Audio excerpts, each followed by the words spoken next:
But you know what's crazy that I did realize that what's it called? A person a person that does the max of something, like if I push my body to the max, like the max effort, that means that I'm also gonna consume in that manner too. It's weird because I notice that the more I exercise, the more I'm eating, the more I'm consuming, the more I'm drinking coffee, like the more I'm smoking more weed because like I think your body it gets high in different ways, Facts. right? Like so exercise, dude. When I run those 3 miles all the way to the top, like it just The top of where? of Mount Rubidoux. Never been there. Yeah, it's in Riverside, so it's over there off of the 91 and no, the 91. Yeah, 91 and 14th. Like it's if you're going from here. That's you'll way take out of my neighborhood. Yeah, you would just take the 91 past Corona and Well, then, the interesting thing is that the 91 is on that side, Uh-huh. but the 14 ends up over there, Oh, closer no, to no. the mountains. No, or, no, no, no. For the four, no, no. Or is it like Chino shit? No, it's 91. The 91 and 14th Street. Oh, But 14th Street. I know which highway you're talking about. That's over there in Lancaster, in Palmdale. Okay. Yeah. So, oh, you know what's crazy, bro? Like right now, it feels like deja vu. Like I had been here already. Hey, I fucking hate deja vu, but I love it. It's just such a fucking weird feeling. But kind of going back to what you were saying, bro, like energy, right? Like, Yeah. of course, bro, if you're gonna be fucking pumping iron, your body's gonna be like, hey, wait, Quiero más. échale gas, cabrón. No, so that's the thing. So that's why it's like very important to know what you're putting in your body because Ooh, the way you're facts. pushing your body. By the way, you're drinking organic coffee right now. Hell yeah. Hell yeah. Right, so it's really important to put in some good shit to your body. Well, exactly because you're pushing your body to the max, right? So now it expects something in return. You've pushed it, so it's like okay, so now feed me. So that's where you gotta be careful on what you eat because then that's when your body's like, oh no, I didn't like that, and then cause me, bro, like I started noticing that when I would work out a lot, my body would just ask for sugar and sugar after the workout. But then at night, I wouldn't be able to digest my food because of all the sugar. I guess it hardens or whatever, and it probably has no fiber. So like I can't. So I started noticing that the more water I drank, the more good stuff I put in my body, the happier my body was, and the happier I was. It's weird. Do you think there's a connection between your happy body or sad body into your sleep? Yeah, well, because it's crazy, but I feel that your health also is connected to your like subconscious. You gotta talk about that one. Yeah. What do you mean?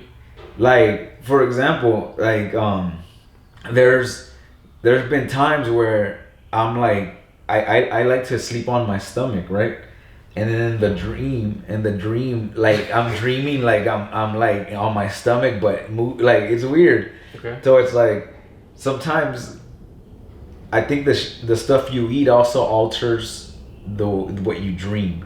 If it's gonna make like if you have chemicals that don't go with your body, you're gonna dream shit that doesn't make sense. Because if you've ever noticed, like we have different dreams. We have the ones that you're like, why the fuck was I on a horse? Like in the you know, like why was I riding Some random shit. Yeah, why was I riding a bike on the freeway with cars, right? It just doesn't. And then you have the ones where they feel so real that you wake up, you're like, holy shit, like I felt like I was actually there. For sure. So I feel that your dreams are more clear when you take care of your body. And in that sense, it connects it to the subconscious because dreams, without a doubt, are your subconscious speaking to you. Yeah. And it's crazy how the brain is never asleep. That motherfucker's like on crack. Oh yeah. 24/7. Bro, have you ever thought you were sleep like when you're like close your eyes but you're thinking you do sleep but you still have thoughts throughout the sleep? And not often, but it's usually before I go to sleep where there's this weird intermediate sleep where like I'm still very like awake, so like a text could re-wake me up, and then I'm like, wait, I was asleep, but not really. Yeah. And then sometimes in the morning as well, where like I'm kind of waking up, and then like maybe someone comes through and knocks on my door and shit. I'm like, what the fuck is like, you know, like I know you're there, but I feel like I'm still like asleep. Yeah. Is that kind of what you're trying to say? Yeah, exactly. Yeah, it happens to me like where I feel rested, but I still thought a bunch of stuff. It's weird, like, is that a little bit like lucid dreaming? Maybe. I mean, I don't even know. Honestly, like, I just kind of I don't know everything about dreams, but I just kind of go with what like what I've learned from them. Yeah. You know. So what's like a dream that shared with you something very insightful? Oh, dude. Okay, I'm glad you asked because it was already in my head. Okay, perfect. So we're yeah. It's on? Yeah. It's natural. Right? Might as well, yeah. Before we get into you explaining that, I might as well just get it going. Guys, it's Drippy Faucet Podcast. I have a badass individual with me today. I'm very excited. Juan Garcia, fucking amazing comedian, guys. Like literally one of my favorites. So I'm honored, you know, to have you in the house today, chilling, excited too, man. chopping it up. This episode is sponsored by Our Bug This Food, 7 lessons for Boodles and Back Chasers. Guys, tap in, hit the link. You already know, hit me up. Bam. Yeah. Let's do it. So the dream that stood out the most to me was that one. The one where I was telling you where I was riding a mountain bike on the freeway with cars. Yeah, when you said that, I was like, what the fuck? And let me explain to you how I made sense of that in my own mind, right? Because when you dream, it makes sense to you because it's just, you know, you're just trying to make sense of what's out of control in the dream. So I was riding a mountain bike, keeping up with the cars. I remember, like, I was keeping up with cars. And then so I learned there that when I wasn't afraid to keep up with the dream, that it kept going.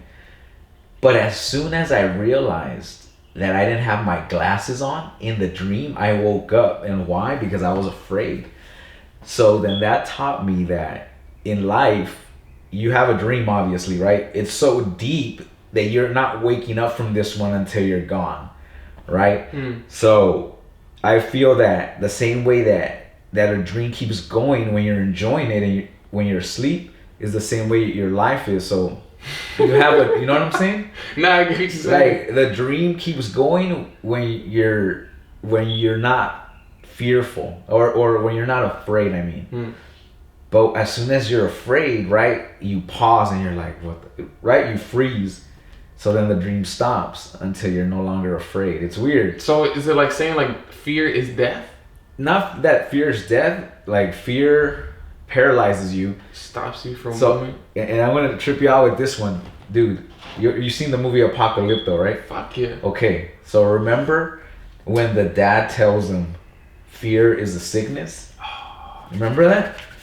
Okay. I don't remember, like, it was a long ass movie. Yeah. So but I can see. But from what I remember the dad and the guy. Because from what I remember is that the dad was like, "Fear is a sickness. Never be afraid." So when this fool saw that little tribe of people in the jungle, all fearful, running for their lives, I remember that. That's when he first saw fear in someone's eyes. Where, like, if you allow fear from others to be transferred to you. Yeah, it was like infectious. Boy, it is infectious. Yeah. So think about throughout the whole movie. Even throughout the whole movie, he wasn't afraid. He just went with what was going on. And even when they got to when they were about to sacrifice that fool, he was not afraid, right? He just said, fuck it, this is my faith. And then fucking the eclipse happened. So then that's when they let fools go, remember? Yeah, I remember that. So remember when remember when what's it called? They go to that field. With the fucking arrows and shit? Yeah, and then they kill the son and this fool runs through the bodies and runs into his jungle. So throughout that whole fucking chase, this fool was not afraid. Even when he jumped off of the fucking cliff into the river. So think about it. The whole time this fool was not afraid. And he ended up beating all those fools because he wasn't afraid. So that's what I got. So that's what I mean. Like, dreams are just like that. This fool was not afraid, so it kept going for him. Yeah. Because as soon as if you would have been afraid of the confrontation between that fool that kept fucking with him, remember that fool that kept fucking poking at his the guy wound? that gave him the nickname of Ola. Yeah, that motherfucker. For almost. Yeah, that guy. Dude, He's actually a famous Mexican actor. Yeah, Yeah, that's dope. Yo, so that's what I mean. Like if you would have been afraid in that battle and then against the main Mayan dude or Aztec dude, then I feel that story would have ended there. But his story didn't end. He had more to go because he was fearless. And so back to the dream part. So after that dream about the mountain bike, it was probably years later though. But this is when I was transitioning from not having goals to kind of like being more ambitious. And it was around... What period was this in your life? This was when I was like 25. Because I started stand-up when I was 16. So I never knew the workforce like most people. You know, most people already get a job at 16 from high school. Like I went into comedy right away. So this is when I was transitioning into like being more of an ambitious person. Because before I was just a kid so people would help me. But as I started getting into my 20s, then it started getting a little different because now I knew what I was doing and, you know, they didn't have to help as much. So it just, I had a dream that I was in a dungeon, right? Like, and it was dark. Okay. You know those dungeons like back in the day, in King Arthur days, where they just throw you at the bottom and then and there's a little staircase that goes to sure. So like where the princess is at. Yeah, so it's like a castle, and then the jail is below the castle, like that. And so it was so dark that you could only see people's like outline. You couldn't see their face. I couldn't see the person that got me out, but they came and they were like, "Dude, I remember it so vivid. I'm telling you." They're like, "Are you ready to go?" And I was like, "Oh yeah." And then so I started crying, right? Like. I remember I started crying in the dream because I had been in the dark for so long that when they took me out, like it was hard to let go of that. So then that goes back into we all go through stuff, but sometimes we stay in the dark, and when they finally get you out of there, you still kind of hold on to the past, right? Like you can never just jump into something good because you're so used to going through bullshit, right? So finally they got me out. So the continuation of that dream, and this is where I'm telling you, like, where it just doesn't make sense. It went from that to me on a raft rowing forward into an ocean, a still ocean. There was no waves, it was just still. And then I was rowing forward, but I wanted to go back to what I knew, right? The comfort. Darkness. Yeah, comfort. The darkness, because I was there for so long that's all I knew. So that's all my spirit knew. It wanted to go back, but in the dream, when I looked back, it was pitch black. So there is no going back. There's only going forward. Sure. So that's the dream that taught me, like, okay, no matter what you've been through, you always gotta move forward. It's the brightness is over here. Like the past is already done with. You know what I mean? So and I just come from a very poor family, so we didn't have much like wealth and stuff. It was more this type of stuff, like spirituality. Like how do we survive even being broke?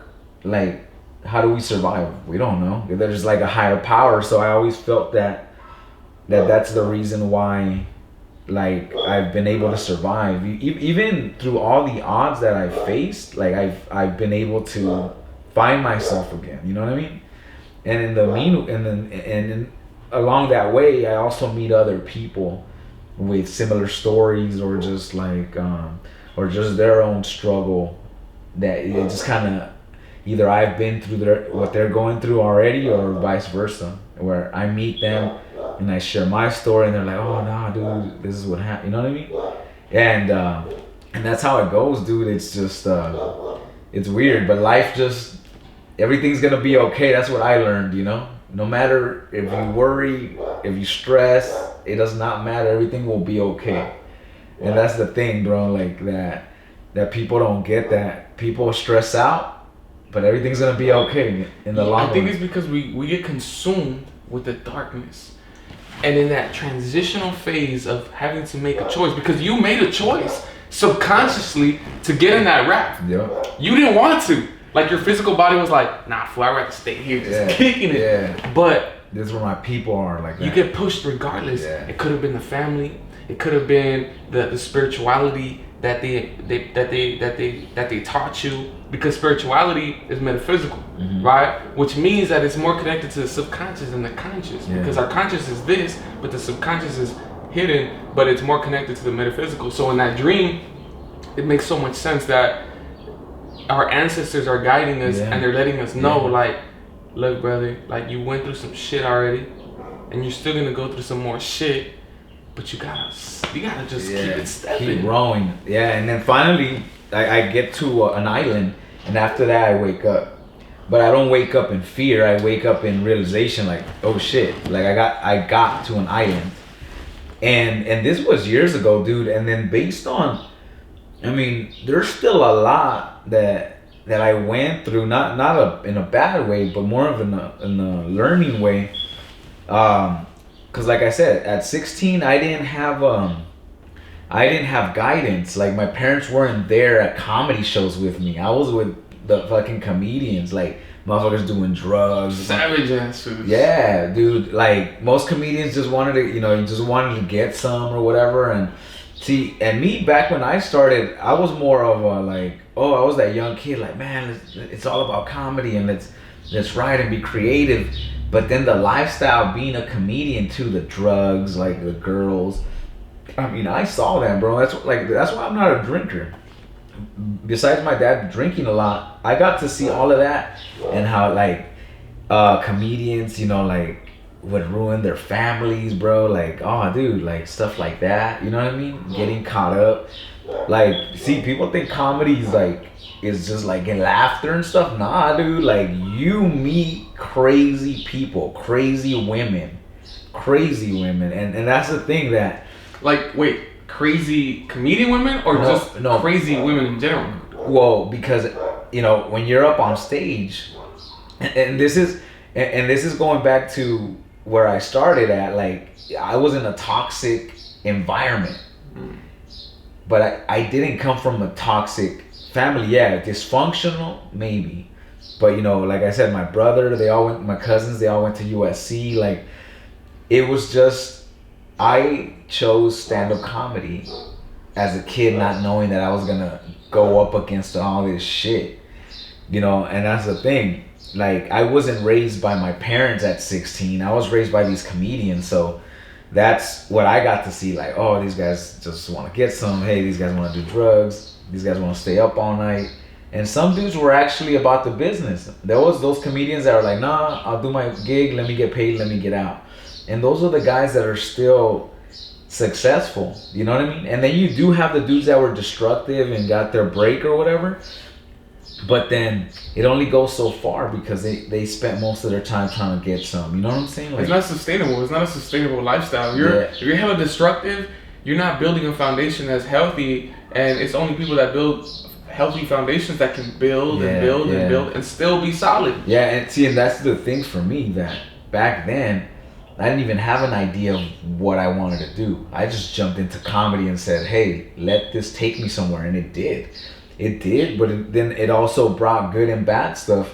So then now, bro, like, I realized one thing, like, you can't put all your energy into one thing, because then you get jaded. And then you think that's your only little environment, and I have to control this. So that's why you get a lot of envy in anything, dude, in rapping, because that's all they put their energy into. You know what I mean? So me, since I started as a kid, I wasn't thinking of a family, and now that I'm older, I am.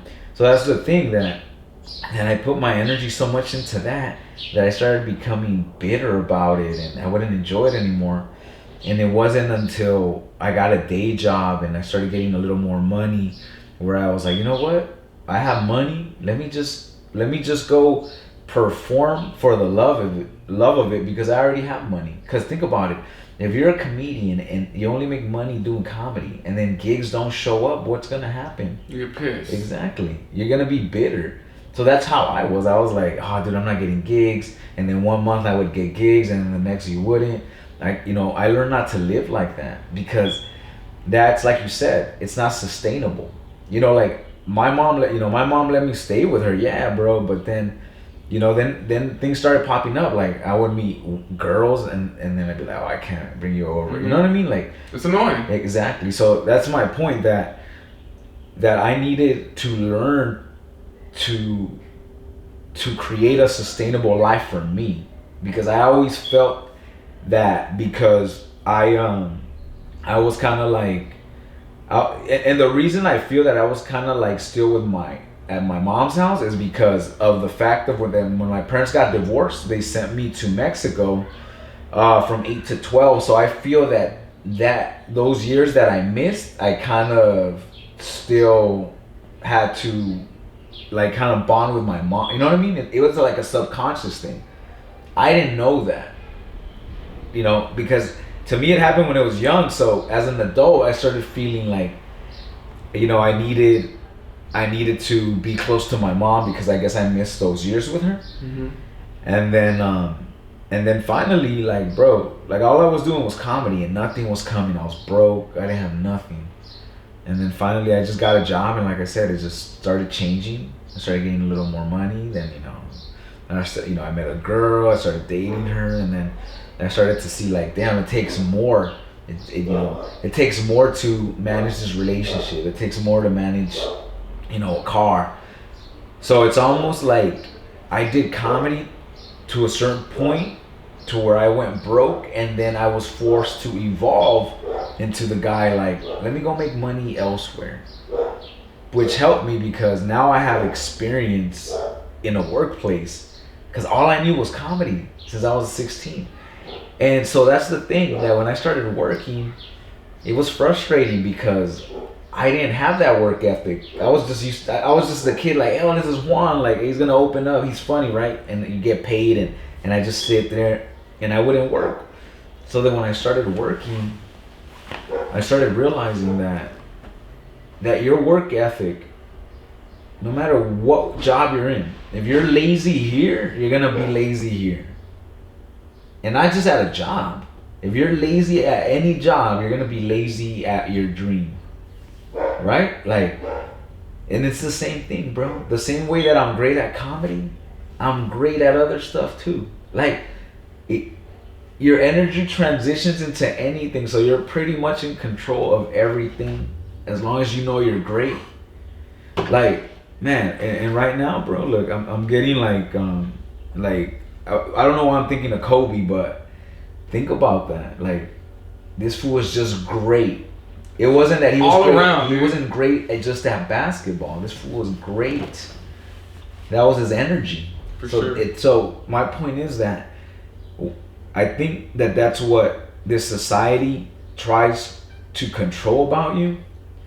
Not, you know, just you and me, but everybody. They don't want you to know your potential.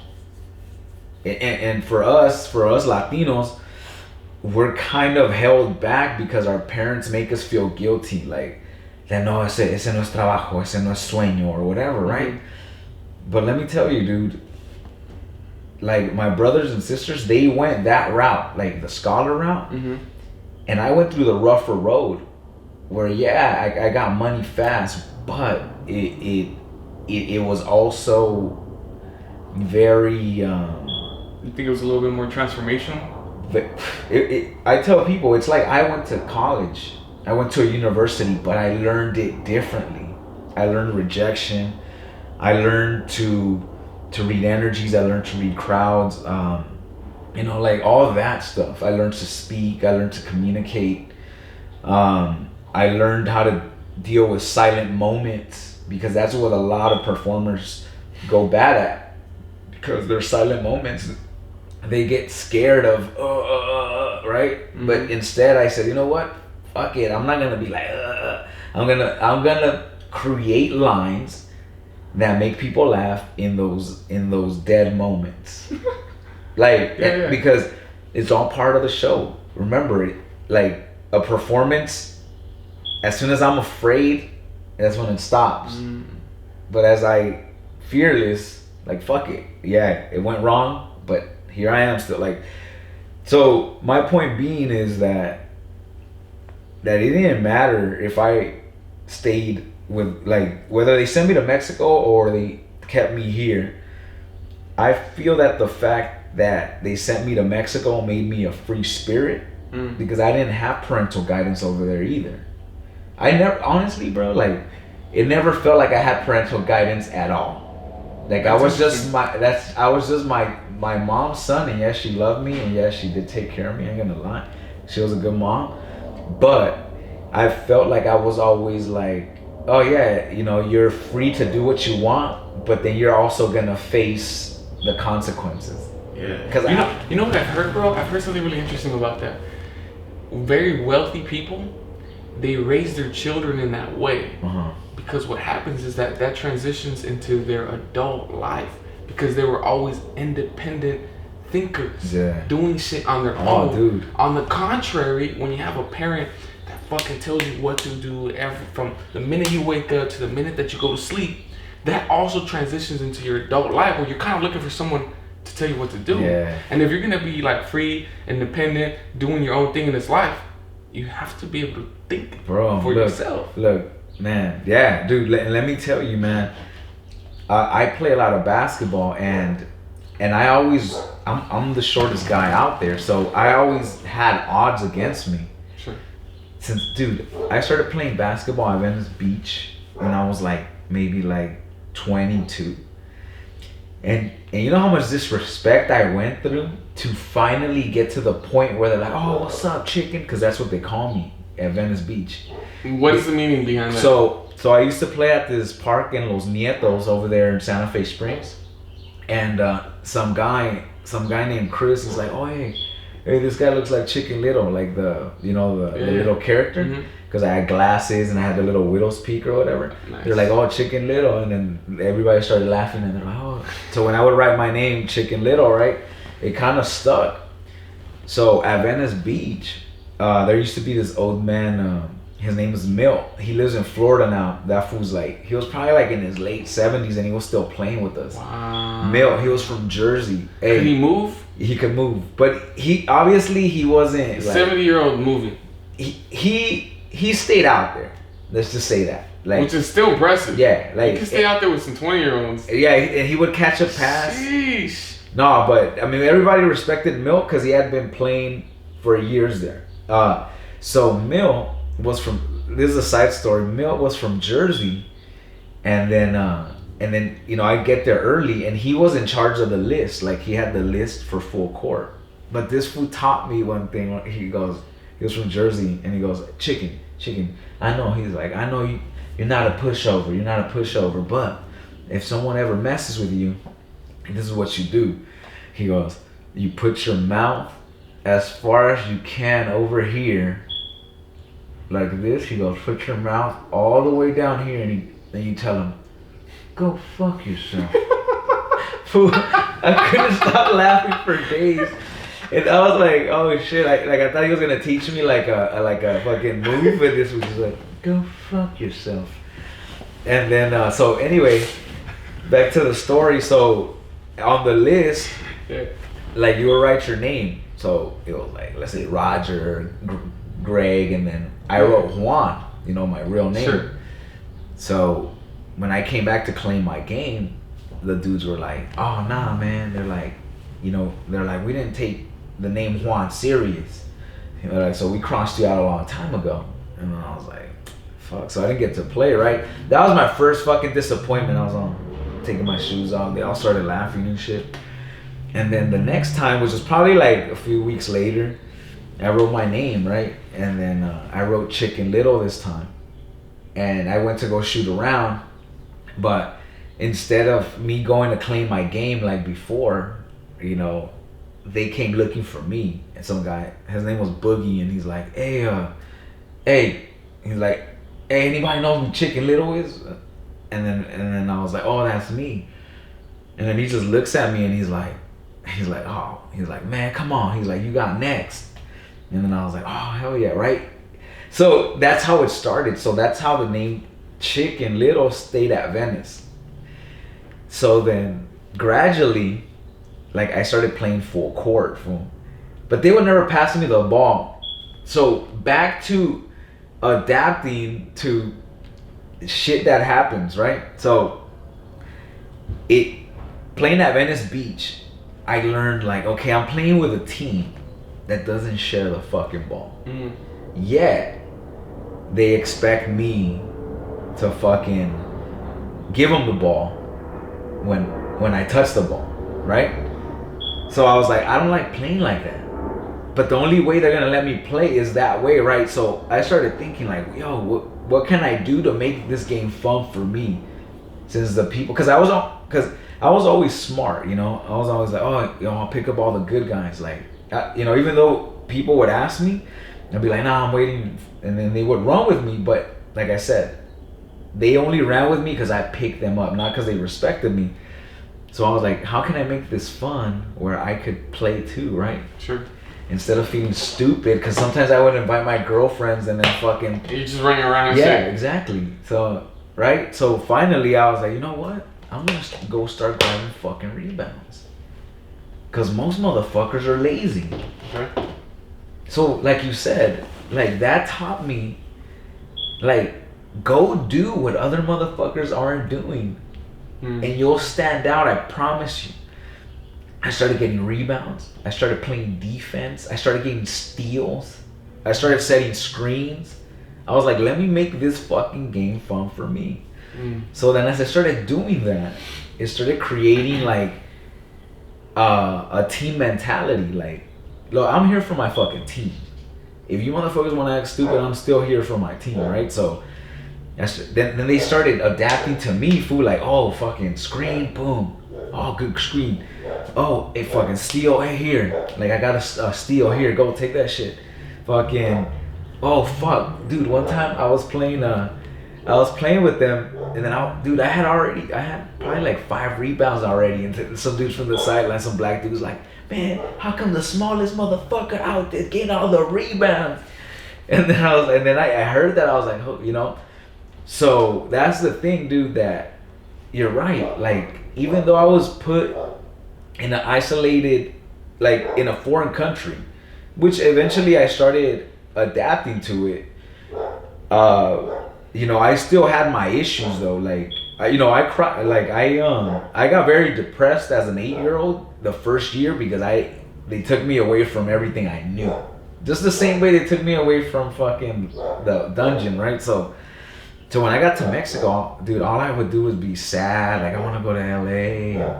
And little by little, you know, I started making friends, started going to school. So all that shit, the pain was still there. But since I started getting involved more in school and stuff, playing soccer, playing with the street kids, that shit went away. But I never got over it. So that right there came up later in my life. Like abandonment issues, fucking being alone because of that specific time in my life. You know what I mean? So I had to, that's the one thing that people don't get, bro. Like, if you don't deal with your traumas, if you went through shit as a kid and you don't deal with those traumas, and you let it go onto your adulthood, you'll be childish even in your adulthood. And you know who taught me that? That chick from Mad TV, Deborah Wilson, remember? Nah, I'm not familiar with her. Yeah, was she a comedian or? Yeah, she was like a sketch comedian. She came out on Mad TV. La Morenita. She had like, she always wore like braids. Deborah Wilson. If you look her up, I might see. If I'm really good with faces. I'm terrible with names. Yeah, she didn't go into the movies. But she, what's it called? She went to my school one time. Because one of my teachers, Mr. Rice, my English teacher, I invited him to the ice house, and he's like, oh my God, Juan, he's like, and this is when I was probably like 17, because I graduated from high school at 17. So he went to the ice house, and he's like, oh my God, Juan, he's like, you're so funny, man. He's like, I really thought that it was going to be more of an amateur, you know, and it wasn't going to be so good, but he's like, you're really good. So I guess he heard that Deborah Wilson was gonna speak at a class. So this fool came and pulled me out of class. Like, he left his class to pull me out of my first period class to take me That was already after you had presented at the ice house. Yeah. Okay. Yeah, he had already seen me. So he heard, okay, so Deborah Wilson's going to be here. Let me take Juan to meet her, right? So I sat in that class and then I listened to her and she brought that up, bro. About traumas. So her dad, I guess, used to pee the bed. Used to pee on the bed? He used to pee himself in the bed. Oh, okay. But when he was a kid. But he never got over that. So when they brought it up as a adult to him, he would turn childish. So think about that. If you in a sense don't get over something from your childhood, from your teen years, even in your adulthood, no, yeah, it's a fact. It's just like when you get cheated on or something and you take it into your next relationship. If you're the one that got cheated on, you're most likely gonna cheat on the next person you're with. Because you're still feeling that, like, bro, look. What's the feelings of having like trust issues, right? Yeah. Like if I don't trust you, then you can't trust me. It's a real mutual thing. Yeah, dude. Okay, dude. True that your trauma can pretty much be either your biggest weakness or your biggest strength. Yeah. As a matter of fact, our first chapter in here is about that, and the homie calls trauma his superpowers. Yeah. Which is really interesting, right? Yeah. Well, go ahead. No, So it goes back to that, dude. So, okay, look. So there was, my parents broke up for whatever reason they broke up, and I got separated from my family. So then when I got into relationships, I always thought women were gonna cheat on me. Women were gonna hurt me. Women were gonna abandon me. So you never gave your full self? Well, not that I didn't give my full self, because I still was seeking love, but I was, I guess, didn't know how to live. Yeah, I was so hurt from seeing my parents separate and then me going to Mexico that I never got to see a normal relationship. So when I got into my relationships, I always felt they were gonna cheat. So then I would always kind of push away, and that was me being childish. I didn't even know that. So then I was like, I went to one of my ex-girlfriends took me to this like Peruvian healer, and he was trying to tell me my future, but I was like, nah, don't tell me my future. I don't want to know my future. I was like, I already know who I am. Like I just need to know why I'm the way that I am. And he said it's because of my parents' divorce. I just kind of took what they went through into my relationships. So there was a bunch of girls that I know for sure loved me, but because of my childish behavior, they're like, yeah, fuck this kid. Yeah, but yeah, because they really do need a man, right? There's a difference between a boy. So that's the thing. So that's the thing, that I felt like I was a man, but yet I had childish behavior, right? And now, look, and let me tell you where I learned that, dude. I was in once I started getting over it, I met a woman with 3 kids, and they were, the youngest was 2, the middle was like 6, and then the oldest was 7. 2 girls, 1 boy. And then I started kind of healing my trauma with that family. It was weird because, okay, my mom was a single mom with 4 kids, right? So automatically I was attracted to the single mom with 3 kids struggling because her ex-husband had cheated on her. So I walked into that relationship. Like helping her. You know what I mean? She was going through her stuff or whatever, and then so I kind of felt like I was the hero. So like just like my superpower, like because I know what that's like, let me go and help. And we were together for about 4 years, but she was actually the one that kind of stuck it out with me with the jealousy part. Because I always felt that it's crazy, look, but I always met cheaters. My cheaters or women with kids. I couldn't get away from that. Why? Because of my traumas. You're only gonna meet the people that are compatible to you. So your frequency. So if you have traumas, then you're gonna attract people with the same shit. Facts. Or things that are gonna push out the shit you need to be pushed out. Hey, but you know what's a good thing about that? What? Is that they are a mirror to us. So if you don't like what the fuck they're going through, you're looking at yourself. Yeah. Which then gives you the opportunity to experience it and have a growing experience out of that. Dude, look, and this is crazy. Look, I was always the type to just always have girls. And one thing I learned is like you don't even have to be the most attractive dude in right? As long as you talk to them correctly and they like you, women will go out with you. They will choose you. Yeah. So let me tell you, look, I've had a girlfriend, bro. Like I promise you, I've always had a girlfriend since the 7th grade. I still talk to 2 of my girlfriends from 7th grade. Like that I would say, oh, that's my girl. Dude, 2. I still talk to them. Like I remember, and that's the reason I feel that I always had to have a woman in my life is because of that time that I didn't have my mom. So I was always seeking a woman. Yeah, it was like a pacifier. For your subconscious. Yeah. To be comfortable. Exactly. So that's what's crazy is that I what's it called? I always had girls, dude. I remember. Sometimes they'd be girls that I just met on the phone and then we wouldn't even meet. It was just us talking on the phone. And then like it's crazy, dude, but I always kept women. Even now, not so much because of the fact that I said, you know what? After that 4-year relationship with that woman with kids, I gave myself a break because there I learned to work hard.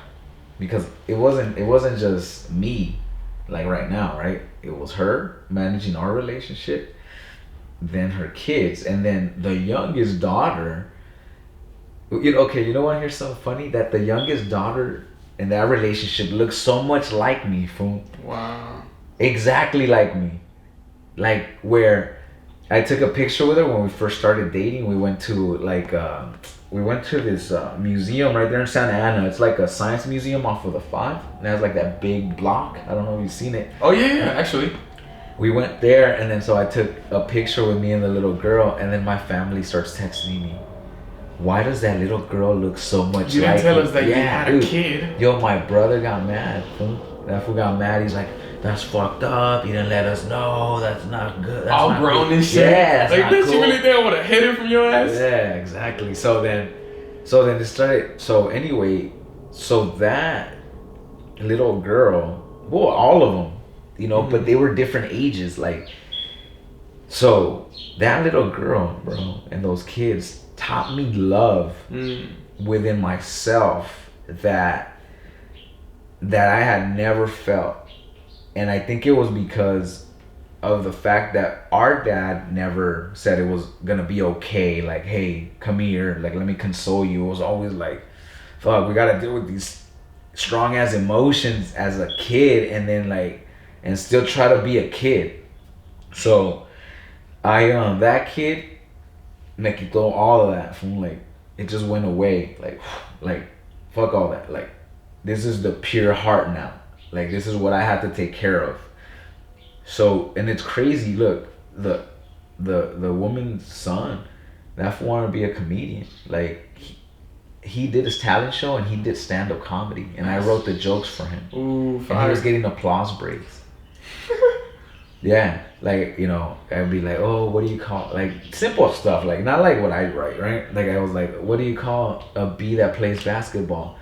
Oh, Kobe. And then boom, and then oh, how do you make a tissue dance? Like, those little simple jokes, and he was getting applause breaks. But, elementary shit, pues. Yeah, but the only thing that killed it is that he had this little best friend named Josh, and that fool wasn't funny. Like, and then, you know, I was telling the mom, I was like, dude, like, they should have just let him go by himself. Like, that kid, like, it was like a bromance between them. Like, no, Josh, right? Like, I get it. So I cause they played basketball together too, and then that kid Josh would always be like next to him, like giggling. And I was like, dude, get that fool out of here. I would tell the mom, I was like, dude, tell him that if he doesn't take basketball serious, we're gonna get him out, cause he's over there like giggling, you know, like they're flirting or whatever. But anyway, so that's how deep I got into their life, like where he wanted to be a comedian. They started calling me Papi. Dude, put it this way: the little girl was fast, athletic. She was funny.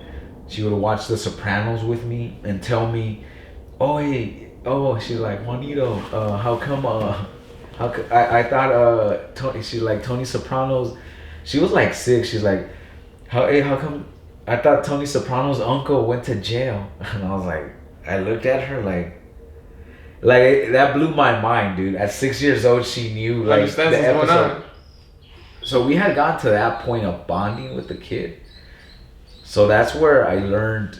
That's where I healed myself in a sense as a kid, because now I took the childish part of me out of the picture, of the equation. Like get out of here. Like now it's about them. You had enough, I guess. Yeah. Or in a sense, they help Me you heal. realize and heal from your own trauma as a child. Okay, exactly. So then the son, when he was 8, like I forgot, the mom like she wanted to like baby him, right? And then I was like, nah. I was like, dude, like let him walk. Like don't hold his hand, let him walk on his own. Like, and she's like, oh, how come you're like that with him, right? Because I was like, look, because when I was 8, I had to.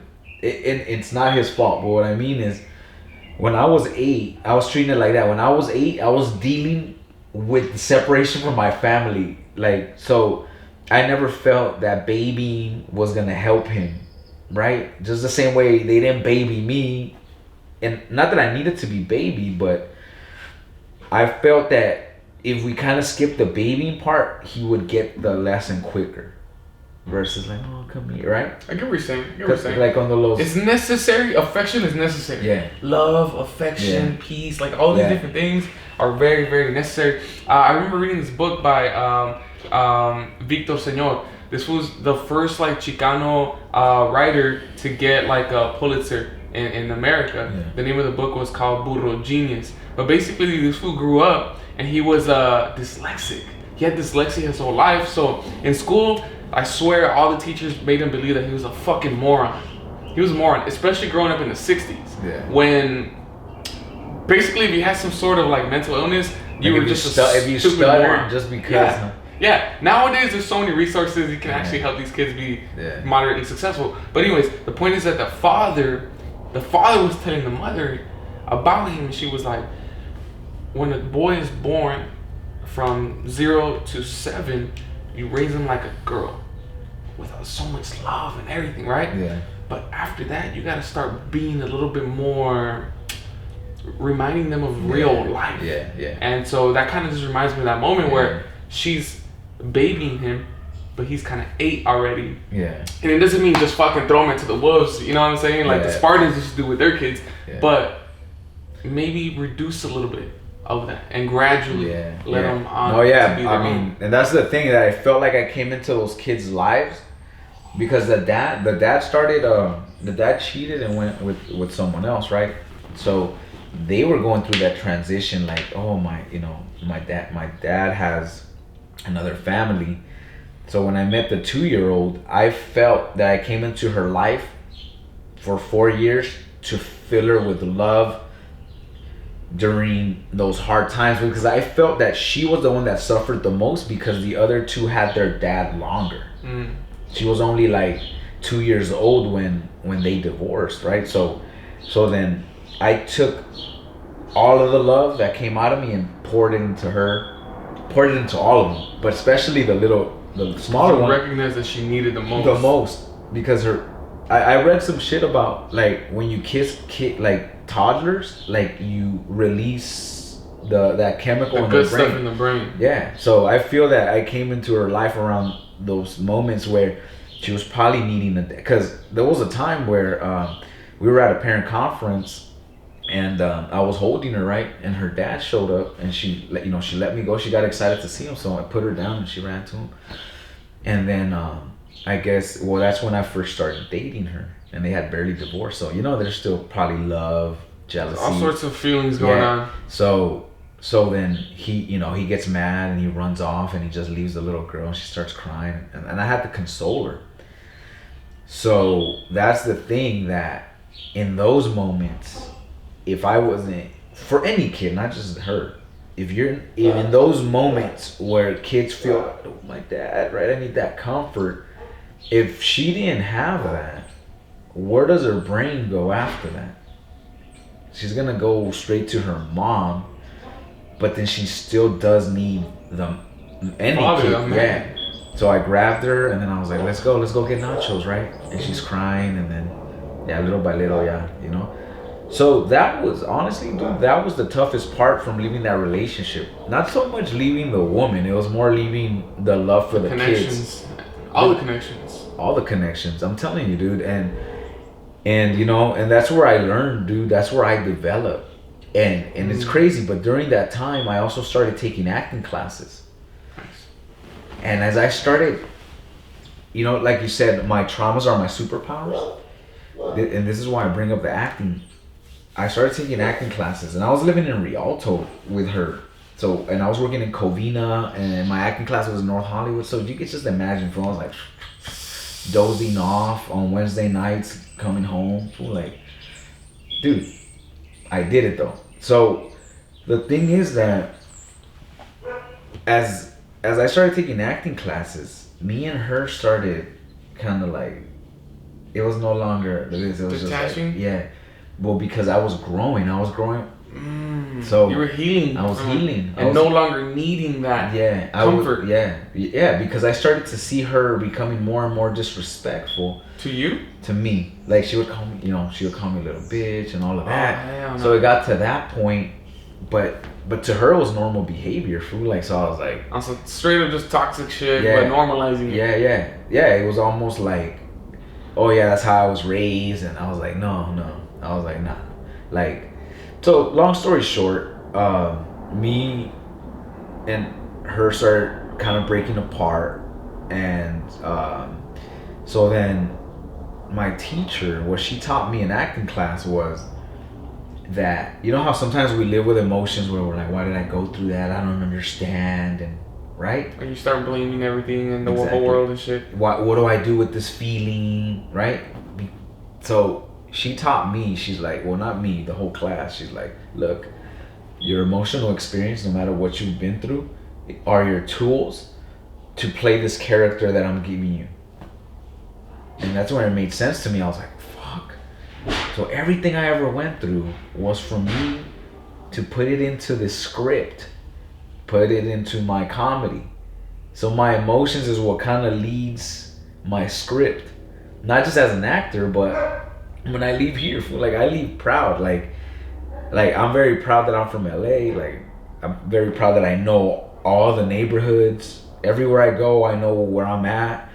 I know who's there. Like, the gangs. Like, I study.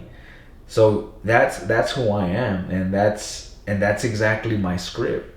I feel like my spirit has woken up to the, hey man, you know, I had a Lyft passenger tell me, and it describes it the best. He's like, you're a Renaissance man. And I looked up Renaissance, and then it's like someone that keeps the arts alive.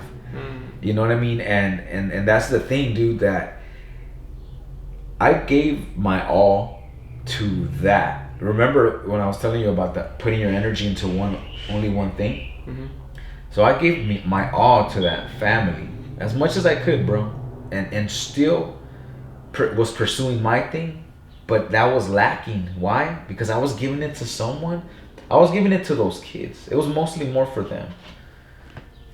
But I was lacking because I was giving it to the wrong person, fool. Not the kids, her. Because that's the only reason why I had that connection with those kids.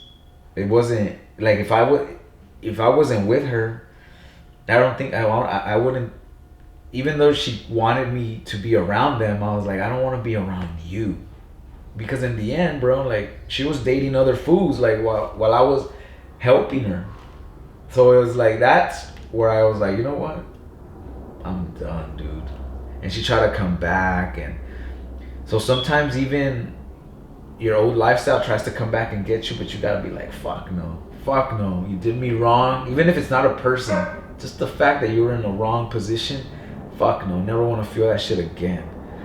And, and she tried, and finally, I just stopped responding. And then I dated a few chicks, and it helped me get over it. But what I'll never get over is the love I lost that I was creating for myself there. Like the love that grew out of me. I was just more like, dude, like, you knew what good relationship I had with your kids, and you would rather disrespect me than actually, like, be like, hey, this is the man that's helping me. So that's when I became a man, I think. How old was she at that point? So she's 4 years older than me, so I was in 2018. Honestly, she was probably like 39. Okay. 39, and I was like probably like 30. No, yeah, like 38. I was 34, she was 38. Well, you know what trips me out, bro? In you expressing that, is like how you can be so grown and yet mentally and spiritually still be so young. Yeah. You know what I'm saying? Yeah. Because it's like, bro, I was in a situation in the past where I was disrespectful. And because I was disrespectful, I got the disrespect back. Mm-hmm. But, dude, disrespect... And it's the mirror you're talking about. Yes.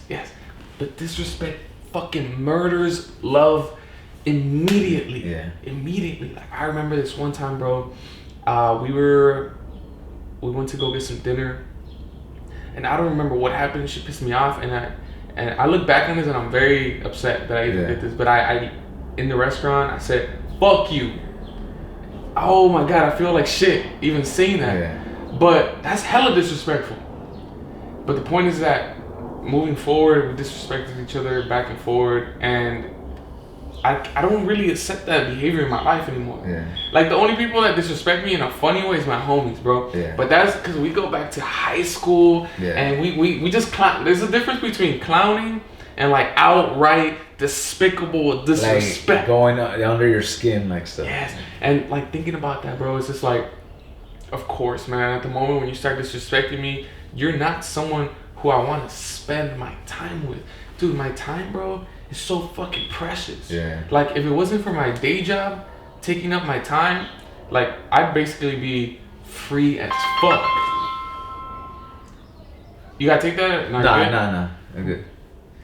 But yeah, bro, I just wanted to drive that point home, because it's like, if you ever feel like you're being disrespected to a point where you don't feel like you're healthy and radiating and sincerely happy for yourself and the other person, you gotta dip, man. Yeah, no. And the thing is, dude, that I dipped a bunch of times, but she came back. The kids, okay. So like, she used the kids to like get back to you? Towards the end, yeah. And then she would bring up the kids here and there, right? Like, but then I would be like, fuck, I am abandoning the kids. So it would go back to the abandonment thing.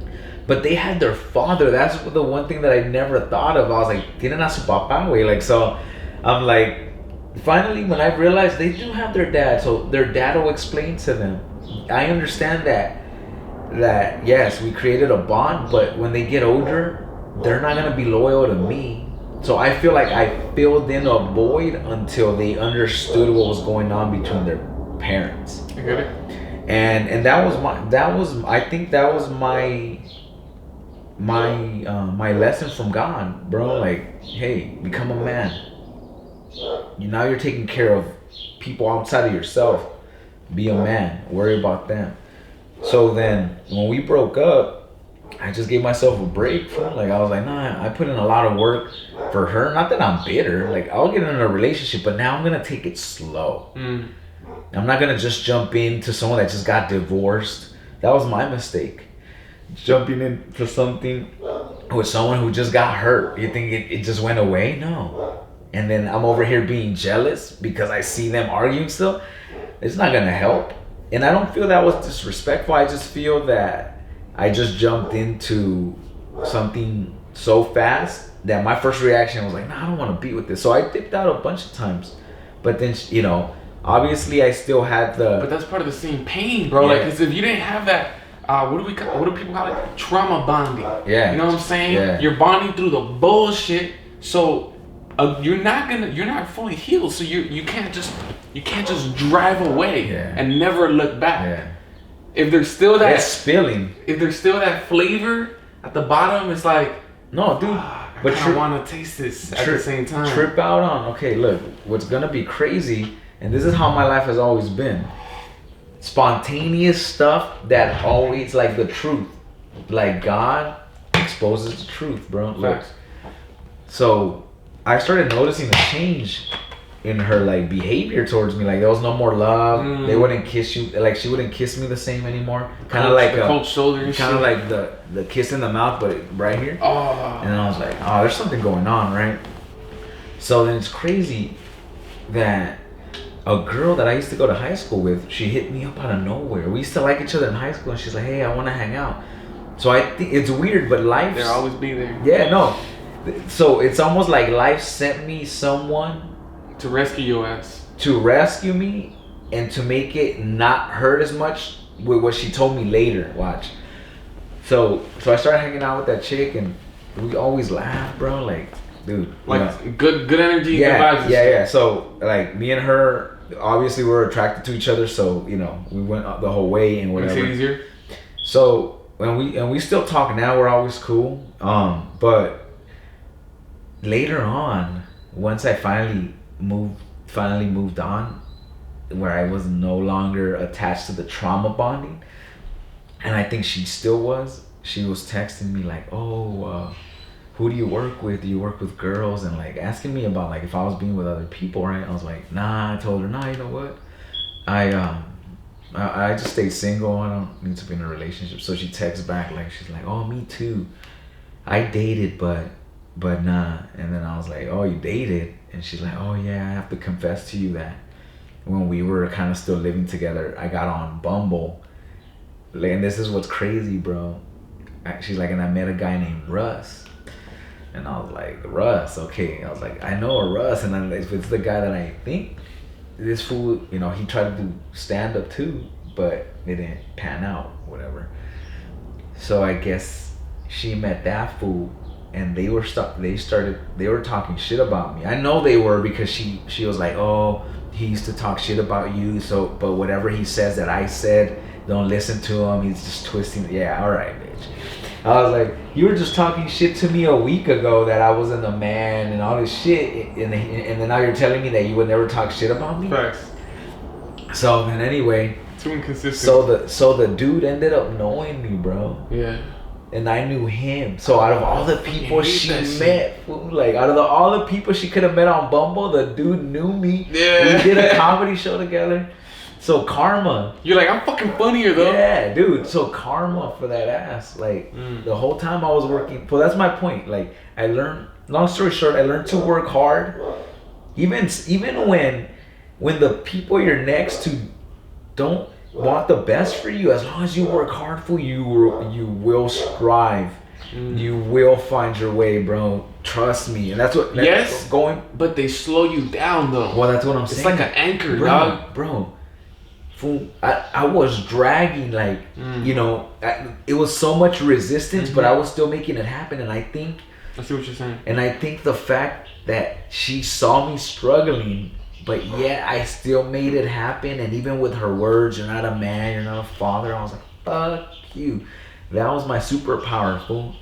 When people doubt me, just the same way that people doubted me when I played ball, I managed to work my way to where I am now, where it's fucking Mamba mentality, dude. No bullshit. I'm not just saying that. It's like, you have to have that mentality for this. You have to have that. I have to have that mentality for everything we do. Because the people that slow you down, fucking get rid of them, dog. Like, no emotions. I don't care, fool. Like, there's people you've known for years that probably don't wish the best for you, and you keep them around because fucking... I mean, I'm sure that people care about you too, but there's always people that are just there, just like hoping for shit to happen, Yeah. And that's the thing, that sometimes it could be the girl you're with, and you don't even know. And I didn't know that, dude. I was estaba con una culebra, güey. Those culebras that know how to love you. They're in the grass. That's what I always tell people. It's like, bro, if you're in the grass, I guarantee you, they're slithering, and you can't even see. They go with your movement, dude. You know what I was thinking? So they're heavy, right? But you're fucking working out and you're pushing. It reminds me of like, I don't know if you've ever done one of those workouts where you tie something and you're like, you got weight behind you and you're like driving and shit. Yeah. When you take that shit off, you fucking go faster, bro. Yeah. And it's the same shit with those people around you. They're slowing you down, but as soon as you cut them off, bro, oh man, you fucking like striving. You're fucking faster, and so in a sense, I'd rather not, but it can still be a crucial part of the development as you get to the next level. So, but yeah, man, that's a real deep conversation, man. Like, I feel like as men, we often don't have like healthy conversations about our past failures. Yeah. In regards to love, you know, because there's I think, you definitely still were a big part of the big macho, generation. Yeah. And I think my generation was the last generation of machos. Cause the new generation, they're not like us, bro. Like they're already like way more sensitive, way more emotional. Yeah. They're so connected to like their feminine side and shit like that. But you know what's crazy? That if you look back at the people from way back, they suffered. So you like. What are we talking about? How way back? Like from the beginning of time. Like all the if we go into the spiritual aspect of things, those people suffered the most, right? So it's crazy how now we have all these sensitive motherfuckers in this day and age. It's almost like it's them reincarnating into all the bullshit that they went through, or no? Yeah. Right? Yeah. Because I'm telling you, dude, like I was sensitive, but the world made me fucking strong, tough. Yeah. Dude, same, dude. Yo, like same. I couldn't get away with it, bro. Like I would do that 23, 24 years old, I was getting sued for $45,000. Like for what? For some car accident out in Orange County where some lady hit me, and dude, she was going so fast. She hit me and still had momentum to get on top of the curve, fool. Like, yeah. So anyway, what I mean is like all these sensitive kids now.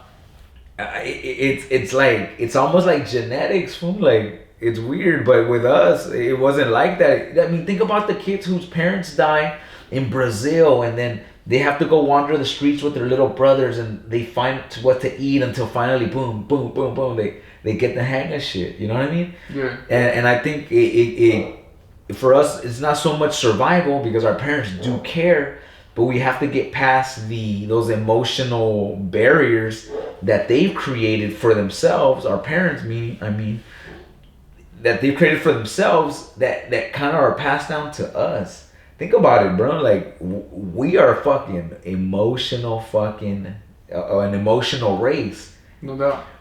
But I feel that we're also a race that likes to feel, como se dicen, las emociones fuertes. We feel them both ways. I do. We feel them both ways. We feel them negatively and we feel them positively. And then there's the middle, but we either go to the extreme negatively or go to the extreme. Well, that's actually what pharmaceutical drugs do, is that they hold people to not feel any, but then you become a fucking zombie. Yeah, and so that's why when people are on the vaccine, and dude, I used to work at a pharmacy, bro. Like I used to see people fiend for their medication, like a drug addict would meth or crack or whatever. It's true. I've seen it too, and it's fucking weird as fuck, bro. Yeah, it's scary. It's scary because they're not human anymore. It's just your body. And now you're just a flesh. Your flesh. Literally just a flesh vehicle, a thoughtless flesh vehicle that doesn't have self-control anymore. Yeah. So sex is the same thing. I mean, it's meant for us to reproduce. Yes, but it's natural though. Yeah. So it's a big difference. But think about the foods that are sex addicts, the women that are sex addicts that can't control it because it's still a chemical. Facts. Right? Yeah. And so they need it, yeah. And they'll do anything to get it. And if they don't get it, they go in. they go into fucking the fireworks. They go and into shit. the fucking the rape part, and then that's where it goes into that. You know, so it's like everything. If you, I read a book. I read every book that Tupac ever read. We haven't even got into books, but anytime I ever like saw was it his poetry? well, not the poetry, that just the books he read in his life. Like that he read. I thought that you said that he wrote. Cause No, there's a book by him. Yeah, I have that one. Legit. I have that one in storage. But yeah, Tupac was a big influence in my life. You know, that's one thing I didn't bring up, but I could relate to him. Obviously not because I was a black male. More of a, hey man, this guy came from the gutter, and then he says the right stuff that makes you feel. He touched on everything, dude, and it wasn't just being hard. It was like, Brenda's got a baby, toss it up, like all that. But anytime I ever watched Tupac and they brought up a book he read, boom, I'd buy it and then I'd read it. So I read this book. It was a thin one. It was like this thin. It was called A World Beyond by Ruth Montgomery, and it was about a writer, right? She used to type, like, she used to have a typewriter and she would write books. And she had a friend that was psychic who taught her how to free type. You know what a free typing is? No. Free typing is when you get on a typewriter and you just start to type, and then a spirit takes over you and he'll type and communicate with you. So I never heard of that one, dog. Dude, yeah. So the psychic taught her how to do that and how a spirit takes over. So what's crazy is that she the psychic dies. His name is Arthur. So he dies, but he taught her how to free type before he died. This is a fictional book, by the way. I don't know. Okay. I don't know how fictional it is. Yeah. But so I always thought it was true, just because of the fact that the way I believe. Okay. So he dies, she goes into depression, and then one day, after a few months, she's like, I want to free type. So she gets on the typewriter, and fucking Arthur pops up on her fucking, the spirit that takes over her on the typewriter is Arthur. Mm-hmm. So he's like, hey, it's Arthur. I'm on the other side now. And he starts to describe what it's like to be in the spiritual world. So he describes it as, when you die, you don't, like, I know it's sad, but it's not over. For the spirit, it's like removing clothes and putting on new clothes. Mm. And I don't want to give it away, but read it, dude. It's I'm pretty sure it's like $2-3. It's like this thin. Ruth Montgomery, A World Beyond it. And it talks about Ruth Montgomery, World Beyond. A World Beyond. It seems interesting for sure. No, I'm telling you, and it describes death. It describes what spirits are like. It describes how if you're an alcoholic, if you're a drug addict, those are the spirits that hang around you. Dude, it's crazy.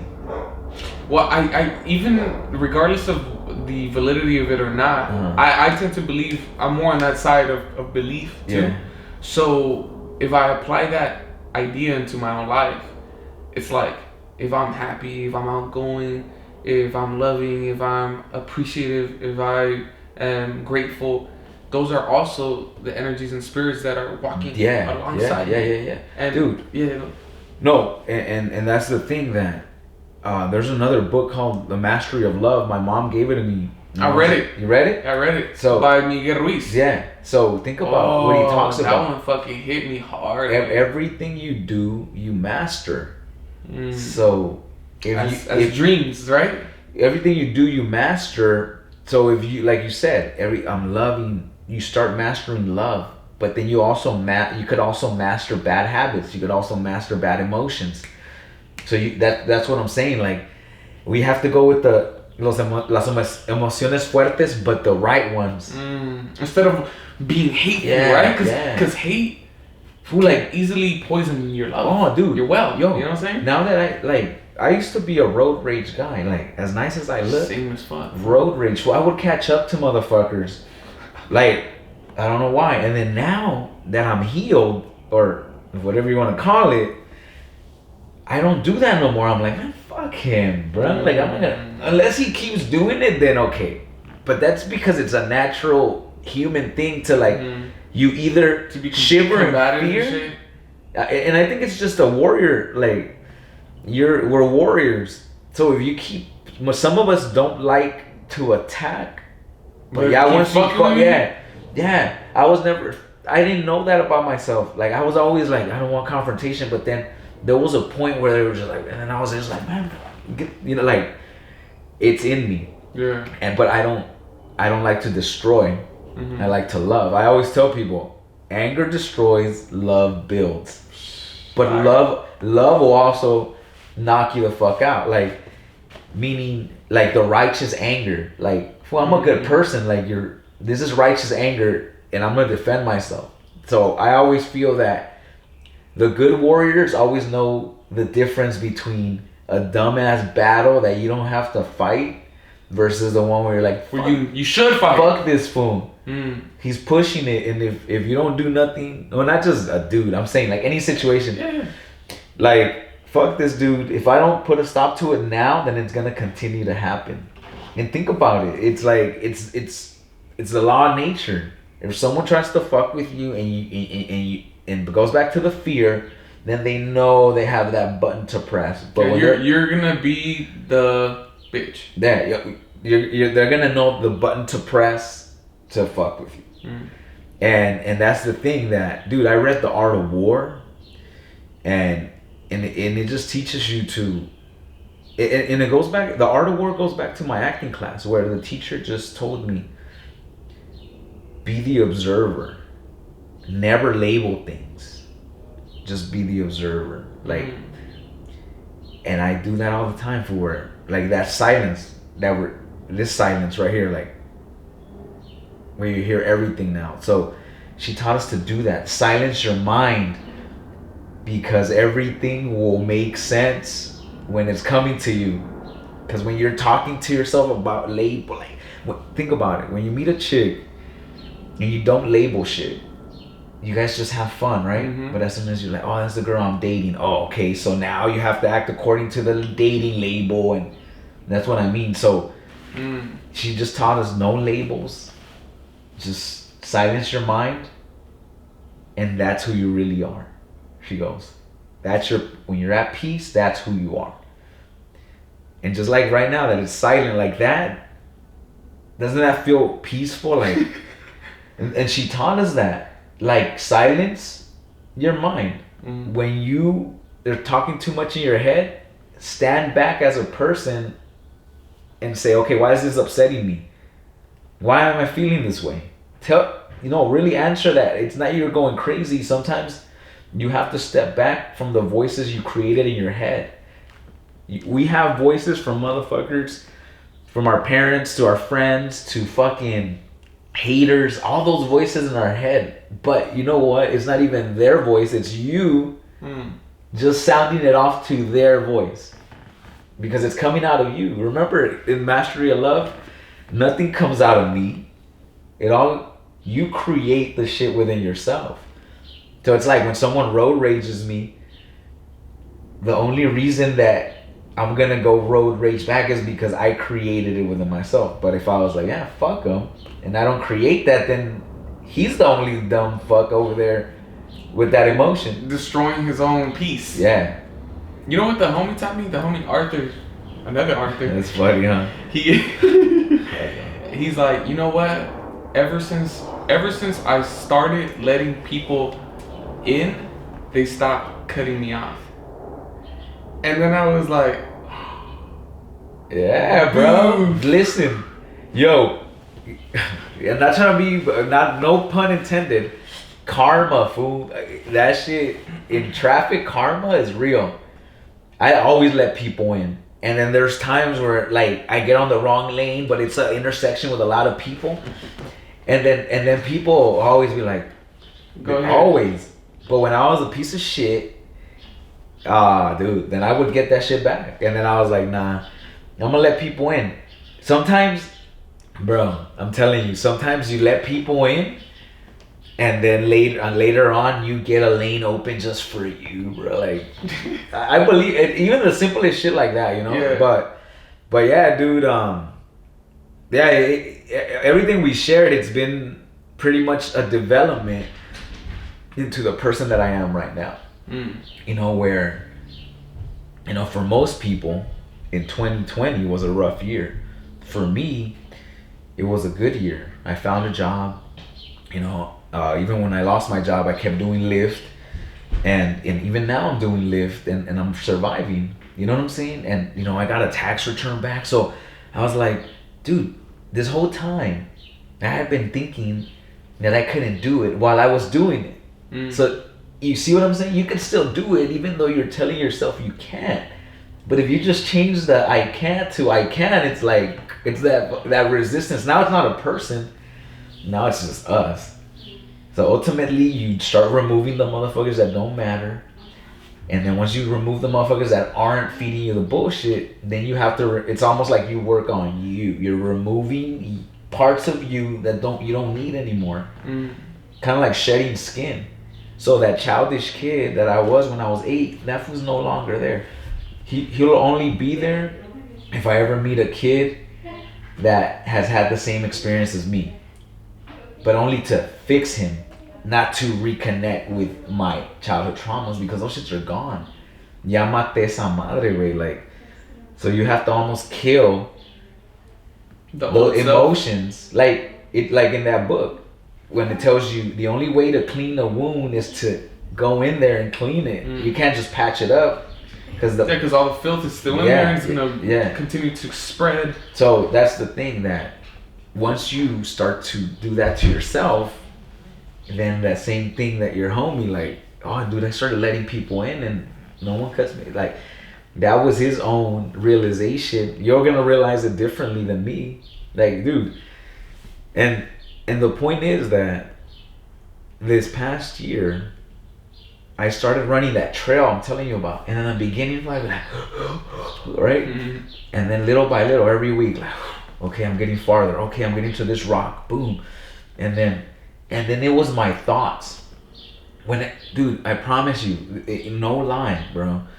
When I do not care what the people around me think, I'm just like pushing, right? As soon as I see, let's just say, an attractive girl or another guy running, and I start to think what they think, I slow down. Boom. But then when I'm like, fuck them, boom, boom. Finally, I was able to run it to the top. The past month, I've been running it to the top. And then I'm like, whoa, dude. It's like I unlocked a different level of myself. So it's almost like in life, we have layers of ourselves, but the only way to get to the next layer is to actually remove layers that you don't need anymore. Like, well, I learned that already. I'm never going to go through that shit again because I already went through that. Nobody's ever going to go through the same shit they've been through in the past. Maybe similar, but not this. It's not going to hurt as much, or it's going to be something good for you. You know what I mean? So that's the thing. That's where acting class, it takes me back to the healing. Comedy was my therapy. It kept me sane. Acting was my healing because it helped me put in my weapons, my superpowers. I didn't know I had those superpowers. I thought they were my demise. Those were my depression. But now it's like, no, when I get into the script, I'm going to draw from my tools, from the depression, from the anger. They're not my enemies. They're just emotions that are going to prepare me for my script. Even for you, not as an actor, but even your anger, sometimes it pushes you through shit that you didn't think you were going to get through. Right? But you're using it correctly. You're not using it to destroy yourself. You're not using it to destroy another person or harm anybody. You're just trying to... Sometimes anger is necessary. Like, there's times where I'm running and just a little bit of anger, just boom, boom, boom. And then I'm like, okay, you know? But don't let it overstay its welcome. Right. So you're saying, like, everything is a tool, but you need to understand the implications of such tools before you let the tool start controlling you. Well, before you could utilize them, you gotta know it's like right now that you described the, when you were like, fuck you, right? You actually went back. That's acting. So that's acting. You went back to the moment. Right, because it doesn't exist anymore. But I had to recreate it. But it bothered you so much that you still have the reenactment. You could reenact it at any moment. So that's my point, that those emotions, they're not there to harm you. They're there for you. The next time that script comes up where you feel like you're gonna be disrespectful, then you remember that, and you're like, nah, let me try this now. Cause like she taught us, sometimes she'd be like, don't even read the script. I just like, we didn't have a script and we just boom boom, right? She's like, so that's the point. She taught us, you don't need a script to connect with another character. You just need to keep the conversation going, and it's gotta make sense.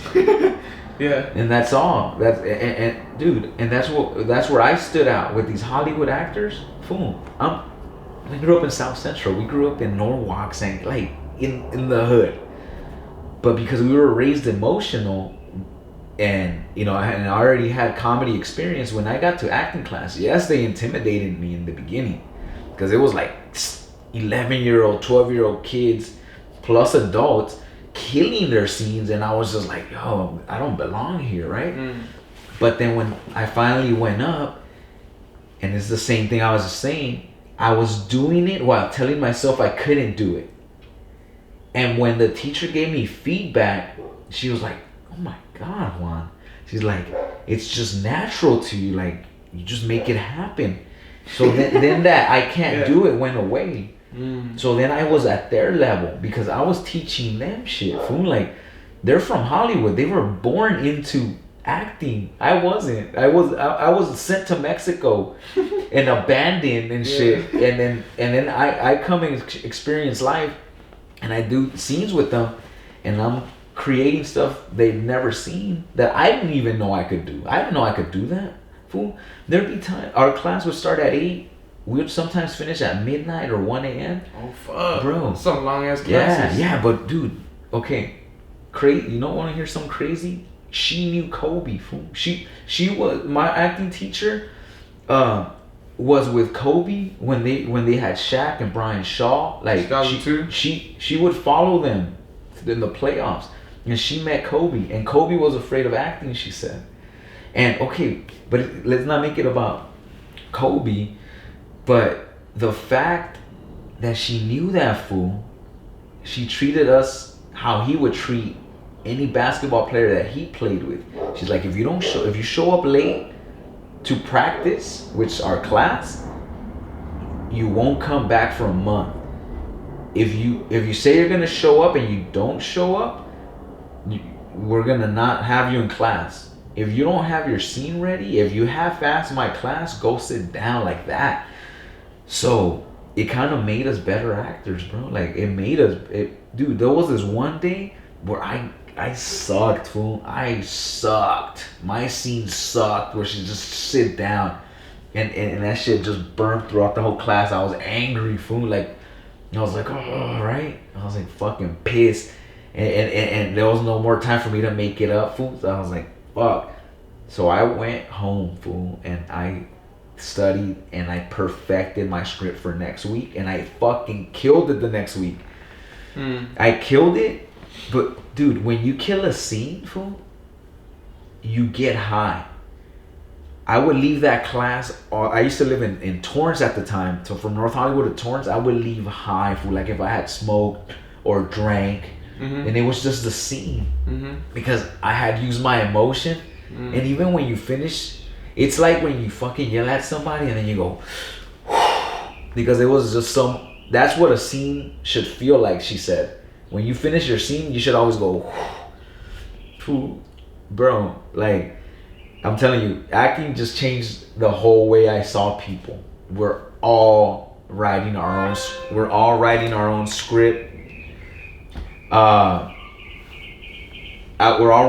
script, but you don't know what's next unless you sort of plan for it. But sometimes the plan won't work, so you have to just go with the script. And that's what she told us. Fool, like, once I learned, and they helped my comedy so much because now I'm not afraid to keep talking. I could just create, like, hey, what's up with this, or be the observer. And so I thank that lady a lot, dude. I'm very grateful for her because she woke up my spirit, and I told her that, dude. Like, she woke it up, and then the rest was up to me. If I was gonna use those tools for righteousness or for bullshit, right? When people give you powers, think about the superheroes or even the bad guys. Understandable. They're all bad guys. They were all good guys at one point. Harvey Dent was a good guy. Right. Then some shit happened, and what happened? This fool decided to go. So you could go both ways. Yeah, it reminds me of the line by Uncle Ben, right?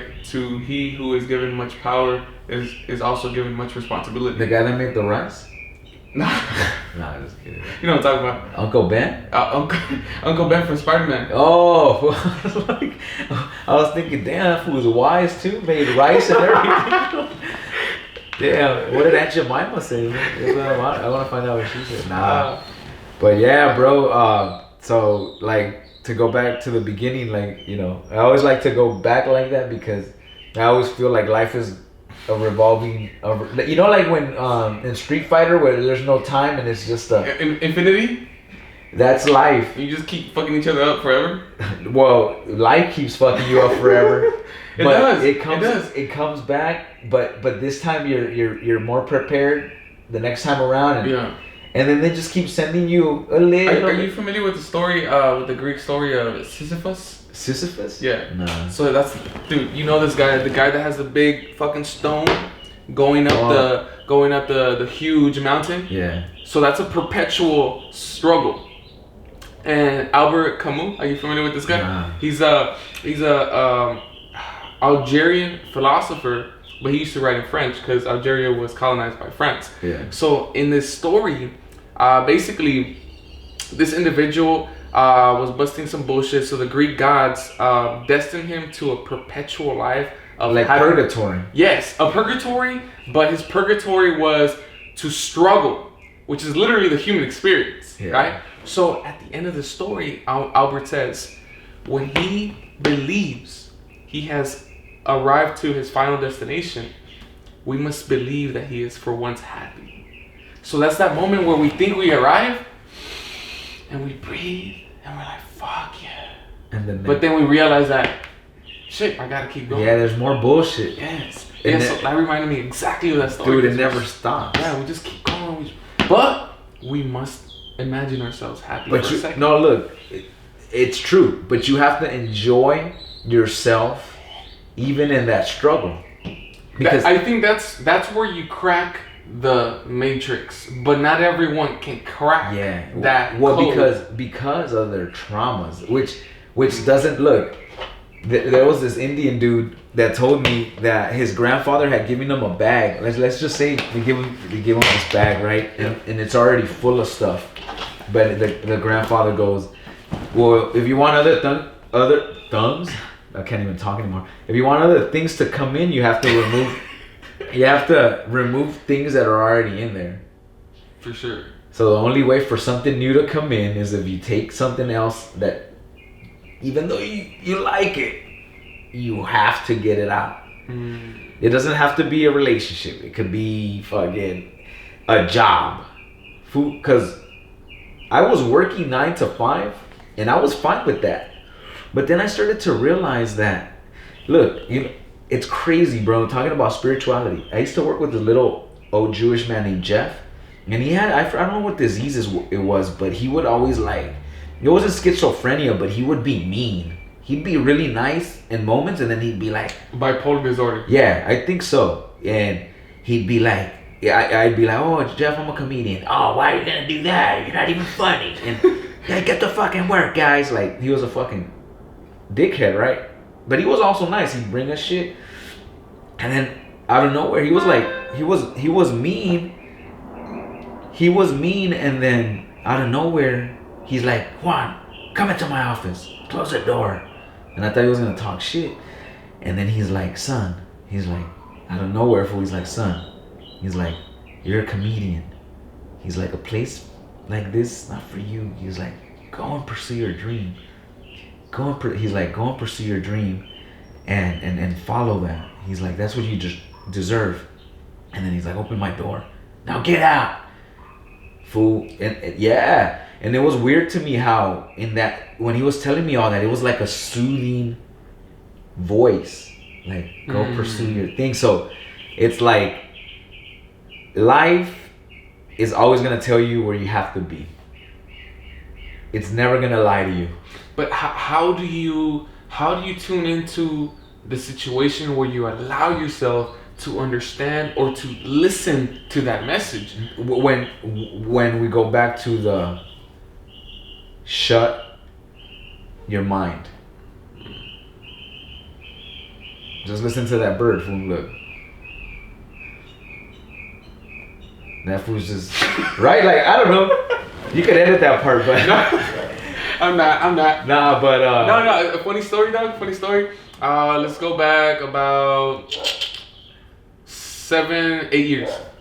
I'm chilling with one of my homies, Weddle. I'll follow it up with another funny story. Yeah. So we're chilling right there in the 52nd projects, in one of the parking lots, bro. And the white ones behind the Alameda. Yes, those. And then like pull up to Blaze It, you know. So at the time, this man had the sick ass rollers, you know the rollers. Yeah. And so I pull up, fool. You know, we just start fucking blazing it, bro. We're so fucking stoned. You know, when you're so stoned that there's just like so many like silences. Yeah. We started tuning into the birds, bro. And they literally created a symphony. And then we both like look at each other and we're like, are you listening to that song? And it was the most beautiful shit. Yeah, ever. dude, I'm telling you, bro. Look, that's when you tune in to what you're supposed to listen to. Because sometimes I talk a lot, fool. So sometimes I'll talk so much that I don't stop to listen. But when I stop to listen, you pick up more of what the situation's trying to tell you. Like, think about fools that just talk and just like, cállate, like, right? You're just like, I want to think something else. But at the same time, you know, you have to listen to what he's trying to say. Sometimes people will give you all the information you need if you just listen, versus trying to cut in. Just listen, let those fools finish. If they don't finish, just, okay, be patient, okay. Nah, wait, this is why I can't, like I can't be around. Like, sometimes people te dan más información que les pides, güey. And so that's the thing, like, you have to listen to that. And sometimes those are your signs, like, oh, this person might not be a person I want to continue to do business with or whatever, right? And dude, one time, look, the perfect example of listening. One time I was at the Comedy Store and I went by myself. I used to always do that. Like, I just rode by myself. I like long drives. I would go to the Comedy Store and just chill. I didn't even know a lot of the comedians, but here and there, some comedians would be like, oh, that's Juan. So that day I was chilling by myself, and then Joe Rogan comes out, and then he starts talking to two other comedians. So I just sit back for when I was like, all right, let's see what this fool has to say, right? And then he's like, he tells the comedian, one guy asked him, hey Joe, you know, how come comedians, they're funny, but they don't make it? And then that triggered me, fool, because I was like, dude, I'm funny, but I haven't made it. And this fool, it was almost like a message for me, fool. And he goes, well, you know, the problem is that people start stuff and they don't finish. And it was almost like he was telling me that. And it's like, why start something if I'm not gonna finish? Why start all excited and, you know, your people are like, hey, if we're going places, then I don't know, what are you doing? I'm in a relationship with this shit. Versus, let me finish. I'm still finishing, and that's the point. Like, you gotta go finish. You don't know how you're gonna finish, but you're gonna finish. But you have to go finish. Yeah. You know what, bro? The Comedy Store is like literally my favorite comedy place pre-COVID. I didn't start going too many times, but every time I did go, I went by myself. Yeah. So I would try to invite the homies, and I'm like, bro, you're gonna have a great fucking time because you're gonna see some quality fucking shit. Yeah. Literally, the cream of the cream shows up and fucking does a phenomenal job. So trip out. The last time I went before fucking COVID fucked everything up. Yeah. I showed up late. And there was a big ass line. I was like, fuck, I'm not gonna get a spot, whatever. But because I was by myself, they were like who's here by themselves? And I'm like, me. So the bouncer fucking comes out. He's like, all right, come through. And I fucking literally skipped all the line. And then the whole fucking spot is already full, right? And then they're like, well, the only spot that's open is the fucking front row. And I was just like, shit, sign me the fuck up. So I go, bro, and I go all the way to the front row. And Joe Rogan is next. So I'm watching like one of my fucking heroes fucking literally from here to here. Obviously there's the stage, right? And he's just fucking murdering, bro. Fucking murdering. And I'm just watching this and I'm like, oh my God. Like, all I paid was like $20 for this experience.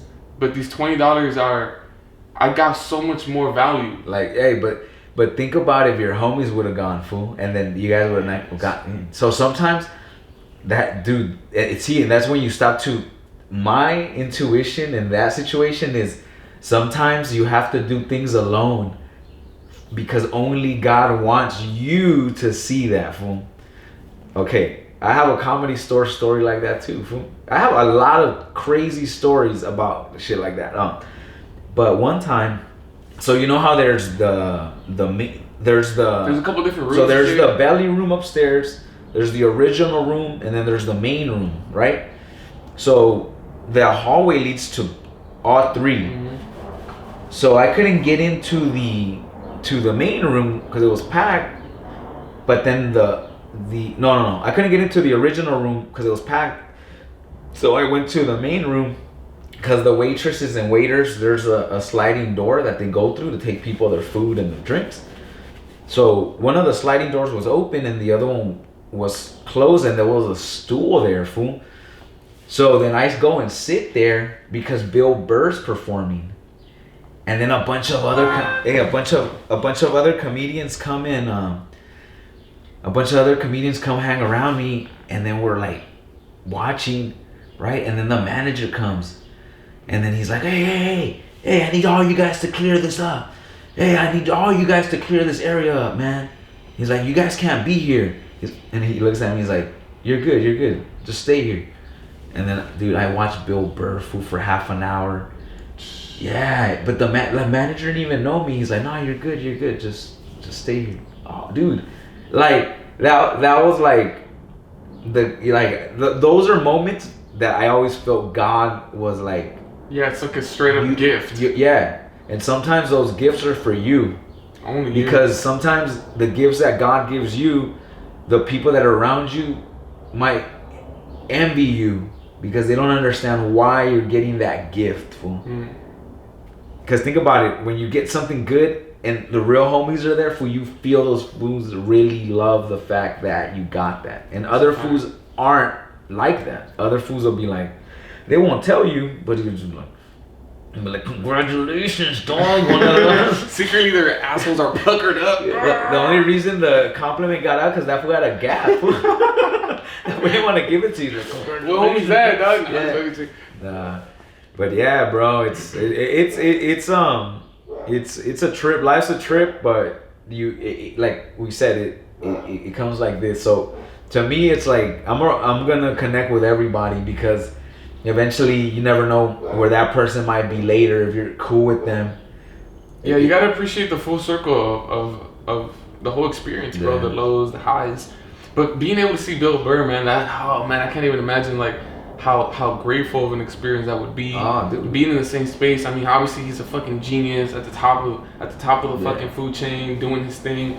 The number one reason, obviously it's for laughter, but my number 2 reason for going is because like I consider comedians to be, you know, some of the greatest at stage presence. Uh-huh. So I go to take notes, bro. Yeah. I go to like study them, literally. Yeah, but and it takes time, dude. I mean, like, and that's why I tell people it's almost like I went to college, you know, to learn all that, like stage presence. Like, you know, people ask me if I get nervous, but it's not so much nerves, it's anxiety. But one thing I learned about nerves is that label part. I'm telling you, nerves are only nerves because you labeled it nerves. They could be something else. They could be the energy you need to fucking kill it. If you just reverse the label. Well, not even label it. Just change it to excitement or passion. Well, yeah, the energy you're feeling before you perform, you might label it as nerves, but that's the energy that's gonna get you through that performance. Your body is preparing you for the moment, but if you go with the nerves, it's still the same energy, but you're confusing your brain to figure it out. It's weird, fool. Like it's a brain thing, dude. It's a big brain thing, and your brain has to know how to maneuver through the vibrations because it's a crowd. There's vibration in the room. Your body feels it. It's nervous because it's gonna go into vibration with other energies, but in a sense, you are in control of that energy because you have the mic. That's what you have over their energy. Like, I'm here now, and I'm fucking talking. Yeah. So you have to know what you're talking about, too. You can't just go up there. But that's why when you do it over and over and over and over and over, it just becomes natural. So it's just like running that trail. In the beginning, you're going to be huffing and puffing, but eventually, after 20 years of fucking doing it, like, you're just like, dude, I know this is coming. Fuck, you could say this, you could say that. I'm fucking going to handle your ass, too. And then still go into my jokes because I fucking obviously already trained for it. Yeah, you got that shit down. So anything you do in preparation for what you want to do is always going to have you be successful. You know, like Kobe said, know your strengths, work on your weaknesses. That's all we have to do. And that's perfect. Juan, man, thank you so much, man, for showing up, man, and just chopping it up, man, having a good ass time. If the audience wants to tap in with you, how can they reach you? If you guys want to follow me, it's true. I deleted my Facebook. I don't do that anymore. But I'm on Instagram, trulycomedy84. My website, trulycomedy.com. And then if you guys want to look me up on YouTube, Juan Garcia comedian, Long Beach Laugh Factory. And then there is a video of me playing the professor, and it's already got 1,000 views. Nice. Yeah, yo, I got him with the pump fake, fool. Oh wait, you literally played against the professor? Him. Yeah. Oh, dude, I'll show you the video right now. Check it out. I promise you, I got him with the pump fake, and then this fool flew to the side. Yeah. And then I shot it, I missed, I got the rebound and scored, and then I got a rebound over him. Yeah. And then I scored it there. Was this in Venice by any chance? No, it was at Newport over there on Balboa Island. Was it planned or was it some random shit? It was not planned. And I was actually going to leave because I had gotten there early because, you know, I'll go over there and like read my book. I'll go read, like I'll take my soccer ball and kick it off of the little like wall. And then, you know, I saw a guy shoot around. So I asked him if I could shoot with them. And then I shot around with them. We played 21, and I was like, all right, guys, I'm going to roll out. And they're like, nah, stay. We'll play 2-on-2. So that as we're turning around to play 2-on-2, we're like, oh, shit, the professor. So then this fool came, and then we got to play with them, bro. Wow, dude, it was a good experience. So I posted that video on YouTube, and it's gotten so many views. Like, I got kids commenting. Some kid was like, oh, yeah, I'd be... you know, I wouldn't be scared to play against the professor, but my ankles would be terrified. Like, so people are commenting like, oh, and then I'm like, oh, he was a cool dude. So I'm getting a gang of views. But anyway, go check that out, guys. That's on my channel on YouTube. I'll get better at it. Like, you know. So where is this gonna be? It's gonna be on YouTube. It's gonna be on YouTube. And I always create like little snippets and I put it on the gram. And I mean, it.